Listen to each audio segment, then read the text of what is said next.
NEC Nijmegen meraih kemenangan besar saat bertandang ke markas Excelsior dalam lanjutan Eredivisie pada Senin, 6 Mei 2024. Dalam laga tersebut, Kelvin Verdong, yang dikabarkan sedang dalam proses naturalisasi untuk memperkuat timnas Indonesia, tampil penuh dan menunjukkan performa yang solid di sisi kiri pertahanan.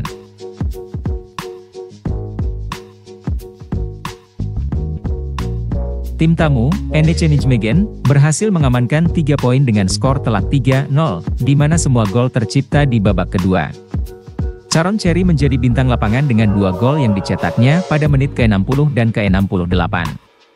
Sementara itu, gol penutup dicetak oleh Robert pada menit akhir babak kedua, mengunci kemenangan tim.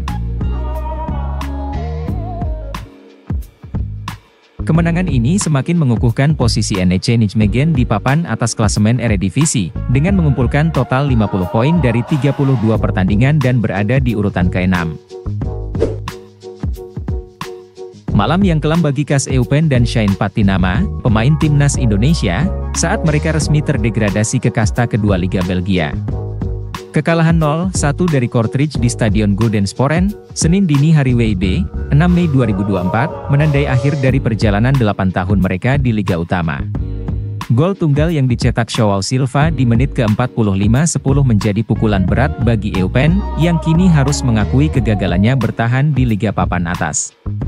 Eupen, yang kini menempati posisi juru kunci dalam babak degradasi, tidak lagi memiliki kesempatan untuk meninggalkan zona degradasi meskipun masih memiliki 1 pertandingan tersisa. Shane Patinama tampil selama 77 menit dalam pertandingan tersebut, memberikan kontribusi 4 sapuan, 1 tackle, dan 2 umpan kunci. Meskipun berusaha keras, usaha Patinama tidak cukup untuk menghindarkan timnya dari nasib terdegradasi.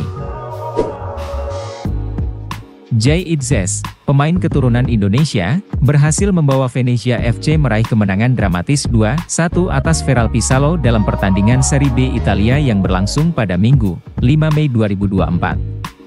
Idzes, yang bermain sebagai bagian dari formasi 3 back bersama Giorgio Altara dan Michael Svoboda, tampil penuh selama pertandingan, menunjukkan ketangguhan di lini belakang. Pertandingan ini penting bagi Venezia dalam upaya mereka mempertahankan peluang promosi langsung ke Serie A. Gol-gol kemenangan Venezia dicetak oleh Joel Pohjanpalo, yang terbukti menjadi penentu dalam pertandingan yang sengit ini. Ketika pertandingan tampaknya akan berakhir imbang, Pohjanpalo sekali lagi menjadi pahlawan bagi Venezia dengan mencetak gol kedua di masa injury time. Gol krusial ini tidak hanya memastikan 3 poin bagi Venezia, tetapi juga mempertahankan harapan mereka untuk promosi. Kemenangan ini sangat berarti bagi Venezia, mengingat Como, saingan terdekat mereka, hanya mampu bermain imbang melawan Modena. Dengan 1 pertandingan tersisa dan hanya 2 poin memisahkan Venezia dari Como, pertarungan untuk tempat promosi akan sangat menegangkan hingga akhir musim. Ong Kim Sue, mantan pelatih timnas Malaysia, memberikan pujian terhadap strategi naturalisasi pemain yang dilakukan oleh timnas Indonesia. Menurutnya, kebijakan ini secara signifikan dapat meningkatkan kualitas sepak bola nasional, terutama dengan pemain-pemain yang berkompetisi di liga-liga Eropa. Selama beberapa waktu terakhir, PSSI telah aktif mendatangkan pemain keturunan seperti Elkan Bagot, Justin Hubner, Ivar Jenner, dan Rafael Stuik untuk memperkuat skuad Garuda. Langkah ini dianggap memberikan dampak positif karena para pemain ini bermain di liga yang lebih kompetitif di Eropa. Dengan pengalaman luasnya di sepak bola, termasuk sebagai pelatih timnas Malaysia Senior dan U23 serta Direktur Teknik Football Association of Malaysia, FAM, Ong Kim Sue juga mengingatkan bahwa negara-negara lain seperti Kamboja dan Laos juga mulai menunjukkan kemajuan. Oleh karena itu, ia menekankan pentingnya kesiapan dalam menghadapi persaingan yang semakin ketat di kawasan ini. Indonesia sudah mulai bangkit sejak 2013 dengan banyak program pengembangan yang bagus.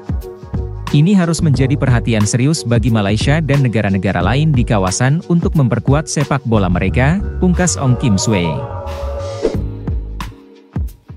Pertandingan penting menanti timnas Indonesia U23 yang akan berlaga di Clairefontaine, Paris, melawan timnas Gini U23 pada Kamis malam WIB, 9 Mei 2024. Laga ini merupakan pertandingan playoff kualifikasi Olimpiade 2024 Paris, di mana pemenang akan mendapatkan tiket langsung ke fase grup Olimpiade.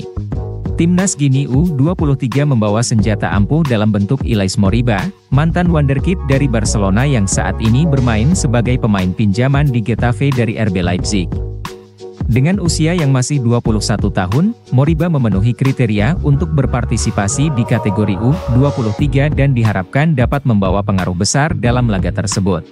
Moriba, yang dikenal dengan kekuatan fisik, kecerdasan bermain, dan kemampuan teknis yang tinggi, akan menjadi tantangan serius bagi pertahanan Timnas Indonesia U23. Kehadiran pemain seperti Moriba di lini tengah Guinea U23 menunjukkan seriusnya persiapan mereka untuk pertandingan yang sangat krusial ini. Sementara itu, Timnas Indonesia U23 tidak boleh lengah dan perlu menyiapkan strategi khusus untuk menghadapi pemain sekaliber Moriba. Dengan dukungan penuh dari pelatih Shin Tae-yong, skuad Garuda Muda diharapkan dapat tampil dengan penuh semangat dan strategi yang efektif untuk memenangkan laga dan merebut tiket ke Olimpiade. Apakah kalian optimis Indonesia bisa meredam kemampuan mantan wonderkid Barcelona ini? Terima kasih telah menonton video ini, jangan lupa memberi komentar di bawah, komentar terbaik akan ditampilkan di video selanjutnya.